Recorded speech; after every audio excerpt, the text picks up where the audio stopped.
I say to the governor, or whoever's going to be the governor of California, you better get your act together. Because California, we're just not going to continue to pay the kind of money that we're paying because of fires that should never be to the extent. Meanwhile, and our focus is to teach our new employees for them to understand cultural competency, identify implicit and unconscious bias, and be aware of the importance of us having a diverse and inclusive workforce.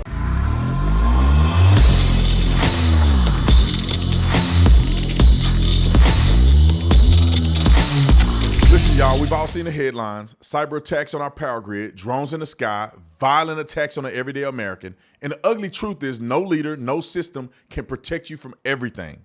And the last thing that you want to be doing is being caught in line, depending on help that may never come.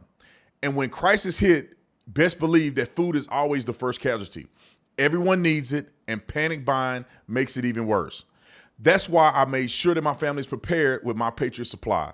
Their emergency food kit gives you the nutrients that you need to stay strong in a crisis. With 2,000 calories a day and 100% of your daily value of 12 essential vitamins and minerals, this kit keeps you going when every meal matters. Right now, they're offering $100 off their 3 months supply of food. Go to preparewithtatum.com now to grab yours.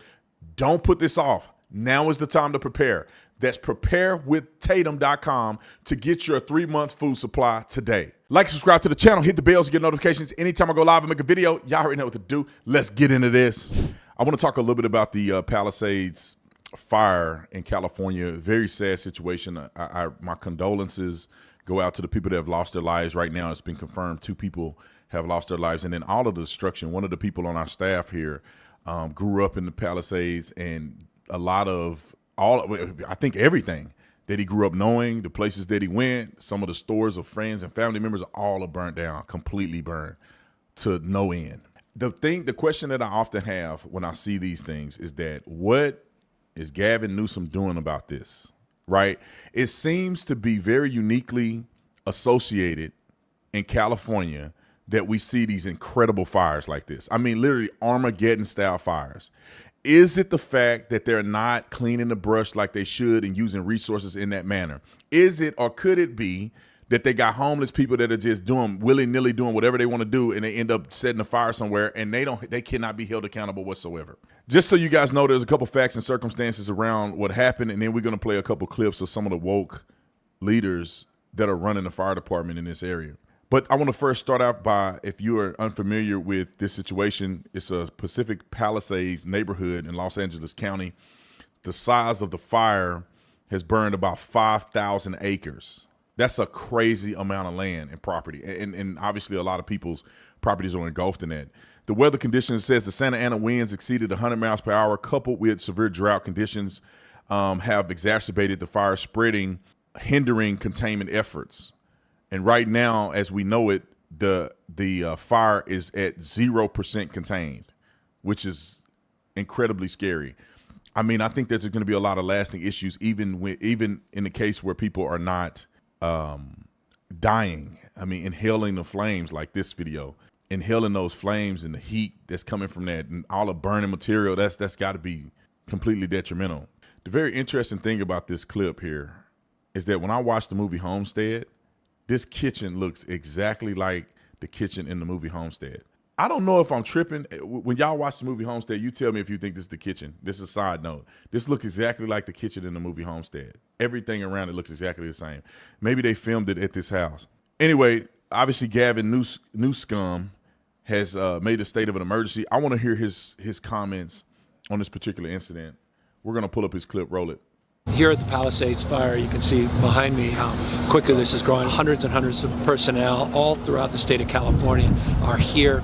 Coming from Northern California, we pre-positioned 110 engines. We've got fixed-wing aircraft, helicopters, dozers, water tenders, specialty personnel, putting everything we can to not only suppress this fire, but to prevent additional fires over the course of the next few days. Unprecedented winds for this time of year. And of course, this time of year traditionally has not been fire season, but now we disabuse any notion that there is a season. It's year-round in the state of California. Go to ready.ca.gov, ready.ca.gov to learn more about how you can prepare and how you can be vigilant. I can't stand him. I know he's the governor and he has to say what he has to say, but I often wonder if they do a thorough investigation into this, what are we going to find? What are we going to find? A lot of people complain about the fact that they don't clean the brush. They don't do efforts for preventative measures so that fires don't get completely out of control like this. This is unique to California, right? I mean, I know California's dry. Arizona's dry too. And why don't we have fires that are this extreme all the time? And we'll see. And I hope to God it wasn't a homeless person, because then that'd be absolutely insane. We got a couple more clips that I want to share with you guys related to this. One day I'll get my life together. Roll the clip. And you've seen what happened. You've talked about the forest fires. Now we're permitting and cleaning up these forests so it will reduce the threat of forest fire as well as creating jobs in these communities. We're all to do that in California, by the way. Yes, sir. California's a mess. We're giving billions and billions of dollars for forest fires in California. There's no reason for those fires to be like they are. They're leaving them dirty. It's a disgraceful thing. Old trees are sitting there rotting and dry, and instead of cleaning it up, they don't touch them. They leave them, and we end up with these massive fires that we're paying hundreds of billions of dollars for to fix, and the destruction is incredible. So I think California ought to get their act together and clean up their forests and manage their forests, because it's disgraceful. What's happening should never happen. I go all over the country and I meet with governors. The first thing they say is there's no reason for forest fires like that in California. So I say to the governor, or whoever's going to be the governor of California, you better get your act together, because California, we're just not going to continue to pay the kind of money that we're paying because of fires that should never be to the extent. They were telling me in a couple of states, I won't even mention their name, it's like a flash. Some grass will burn. It'll be over in minutes. They'll lose 2 acres, 3 acres. At the most, they won't even lose that. And here we are with thousands of acres and billions of dollars every year. It's the same thing every year. And they don't want to clean up their forests because they have environmental problems in cleaning it up. It should be the opposite, because you're going to lose your forests. You're losing them. But it's costing our country hundreds of billions of dollars because of incompetence in California. So the people, I'm speaking now for the people of California, they don't want to see this happen. They're getting destroyed. And it's hurting our budgets, it's hurting our country, and they just better get their act together. I'm sorry. Go ahead. The state of California, your administration just... All right, now this is the clip of Gavin Newsom talking to Donald Trump. Is that continuation? Roll that. entered into a first-type commitment over the next 20 years to double our vegetation management and forest management. Right. I want to thank you for supporting that effort, funding that effort. We acknowledge our role and responsibility to do more in that space. The partnership was significant. It was first in California's history with the U.S. government, but we're going to need to do a lot more in the extent we can provide. That's something I feel so strongly about. You can knock this down to nothing. You know, you go to Europe and different places in Europe, countries where they're forest countries, and they're very, very strong on management, and they don't have a problem. They really don't have, with, as they say, more explosive trees than we have in California. So thank you very much for your comments. But we're working on that very hard. To see specifically done on the issue of forest management, and is it possible that it's also forest management and climate change? It's both things Well, at I the think same time. something's possible. I think a lot of things are possible. But with regard to the forests, when trees fall down after a short period of time, about 18 months, they become very dry. They become really like a matchstick. And they get up, you know, there's no more water pouring through. And they become very, very, they just explode. They can explode. Also, leaves. When you have years of leaves, dried leaves on the ground, it just sets it up. It's really a fuel for a fire. So they have to do something about it. They also have to do cuts. I mean, people don't like to. All right, I think we get the gist of what Trump is saying. In my opinion, this is true leadership. He's getting to the bottom of what is happening. Quit saying climate change. It's just so ridiculous to talk about climate change. You know, I'm not going to go down a rabbit hole on that, but I'm so frustrated with people trying to make this about somehow the climate. They said global warming was a thing, but then once they get proven wrong that the globe is not warming the way they claimed it was warming, now they change it to climate change. Now it's a climate change. It's like, no, you manage the forest. If you don't manage the forest, let's just say you did manage the forest and we still have fires like this, then maybe, just maybe, you'll have an argument about climate change. But when you fools don't do the bare minimum to make sure the fires don't get out of hand, then you can't claim climate change on top of that. It's because your forest management is terrible. It bothers me that we're even having this conversation about another fire in California that possibly could have been prevented, and we shall see. Let's go to Rick Caruso's clip, and then we're gonna talk about the fire chief and some of the stuff that they've been doing with the fire department, because, and I'm not saying it's the fire department's fault that the fire is happening, but I also wonder, is the fire department being equipped to deal with these fires and preventative measures, or are they being slaves to DEI and all this woke garbage stuff? Let's listen to Rick Caruso real quick, and then we'll go to the fire chief and also some ridiculous climate change training that they're trying to do. Roll the clip. My heart goes out, obviously, to the people with their homes, and I'm watching the small businesses around us go up in flames. This is people's livelihoods, so it's devastating. But what is most concerning to me is our first responders and our firefighters who are trying to battle this. There's no water in the Palisades. There's no water coming out of the fire hydrants. This is an absolute mismanagement by the city. It's not the firefighters' fault, but it's by the city. And I'm going to be very honest. We've got a mayor that's out of the country, and we've got a city that's burning, and there's no resources to put out fires. So if you look at your pictures, you don't see the firefighters there because there's nothing they can do. And it looks like we're in a third world country here. Mm-hmm. And we've got a lot of tough questions that we need to ask the mayor and the city council and our representatives and the county representatives. Why didn't you work to mitigate this? What was your brush mitigation program? I heard you earlier talking about it's been dry because there hasn't been rain. That's not the biggest problem here. The brush up in these hills that are controlled by the city and the county, I would bet you that if they haven't been handled, mitigated, pruned, removed for probably 30 or 40 years. This was a disaster waiting to happen. And what's predictable is preventable. And who's paying the price are all of these people in their homes and their businesses tonight. Now, we'll rebuild, but the majority of this community is going to have a tough time rebuilding their lives. That's a very sad thing. That broke my heart listening to this. And the reason why it breaks my heart is because the hardworking people, the people who run these businesses, they have an expectation that if you mother freaking people are going to be taking taxes like you in communist China, then how about you manage the fort? Like, what are you doing? Allegedly, the mayor, Karen Bass, is on a foreign trip in Ghana. Like if you are not managing the trees or managing the brush or mitigating these, adverse activities, if you can't make sure that there's water supply for the firefighters to do their jobs, you have no freaking business being in Ghana, being in Texas.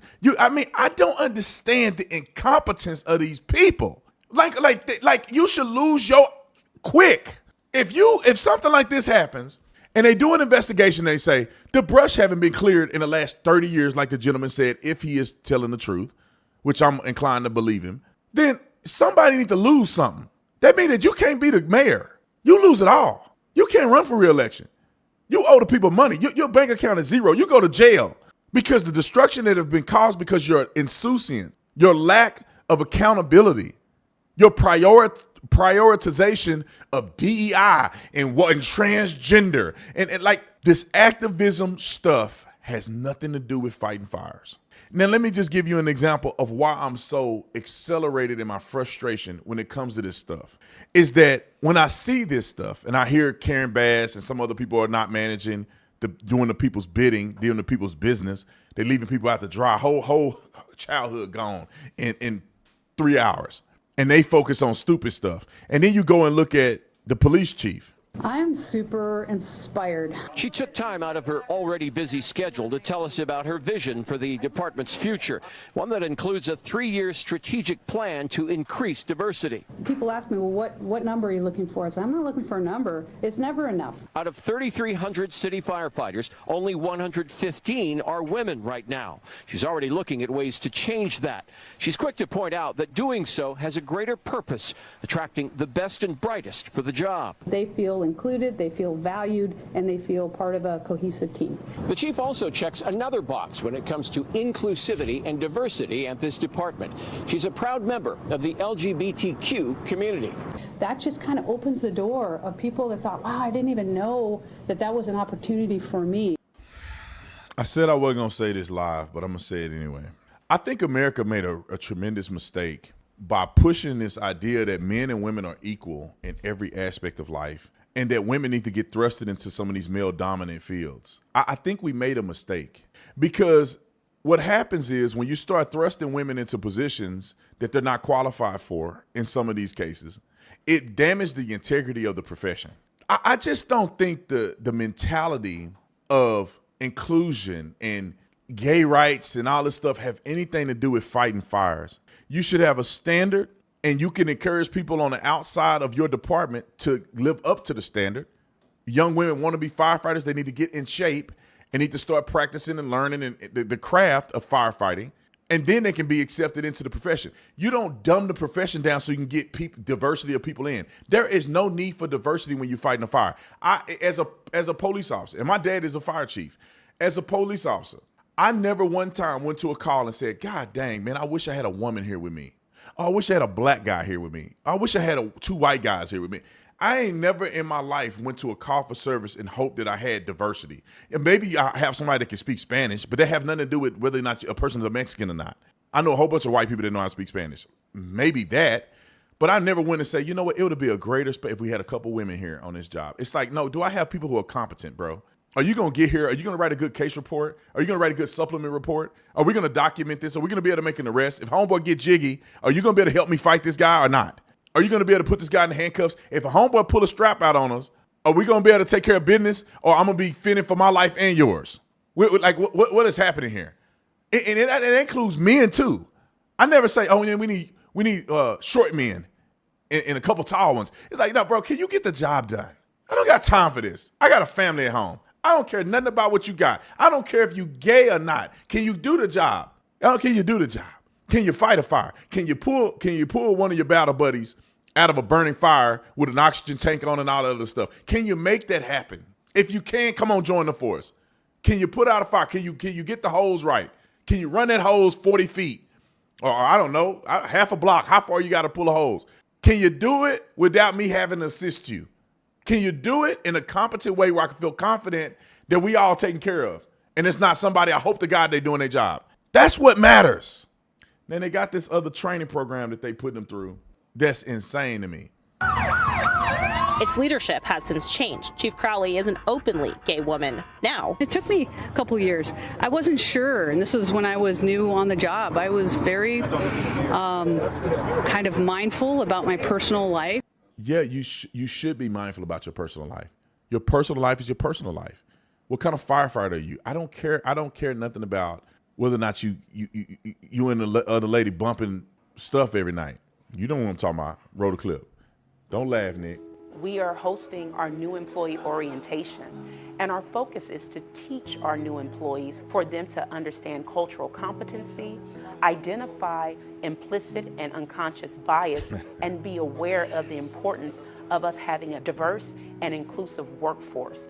Diversity is important because the different people bring different lenses to their job, and those different ideas, those different lenses are important to have the best practices for our industry. We have people here from hazmat, we have dispatchers in the room, we have people that are responsible for financial management, we have our information management division, and also from human resources. So we have a variety of professionals that are receiving this training. We teach people how to deal with conflict responsively, how to have challenging conversations, break down stereotypes, and learn more about cultural competence. And so we do this by working to advance equity throughout community partners and internal departments within Los Angeles County. I welcome all of you in this room to join, whether you're LGBTQ+ or not, or you're just an ally, you have family members, anybody that's willing to engage and learn and grow from the opportunities that this experience has presented you with. The Los Angeles County Fire Department would be recognized nationally and possibly even globally. Time out. Have you guys noticed something here? I ain't seen a white person on the podium yet. You see black and women and other ethnicities, but where the white people at? Now, maybe they'll play a white person in there, but as you see, I guess white people don't count as diversity. I guess that they don't count. Now, I'm going to let it finish, and then I'm going to give my 2 cents on this. Roll it. See, that was very serious about diversity, equity, and inclusion, and made some the white people sitting here watching. Oh, they got a white man up there. Everybody could feel safe and feel included. On behalf of LA County Fire Department, we are so proud of our mission, which is Black to be men. proud protectors of life, the environment, and property. If you want more information about All right, we don't want more information. Shut the front door. Let's just say this. I am all for diversity, but not at the expense of experience and professionalism. It is 100% a fact that the more diverse you have in a workforce, the more diversity you have on a team, the more diverse impact you can make. Now, diversity cannot be manufactured. That's my problem. Manufactured diversity, or diversity through a biased lens, which means that diversity means that white people need to figure out how to deal with everybody else, right? White people don't have an identity. White people don't have a culture. Let's all these others tell white people how to do stuff, because we ain't telling each other how to be. They don't have the classes so they can teach black people not to be racist against white people. That's not a class. We don't have a class to tell women to stop woeing it up on the job. They don't have a class like that. The class is to tell men how to get in line when it comes to women, and how white people need to adjust their behaviors because everybody else matter too. That's not diversity. That's delusion.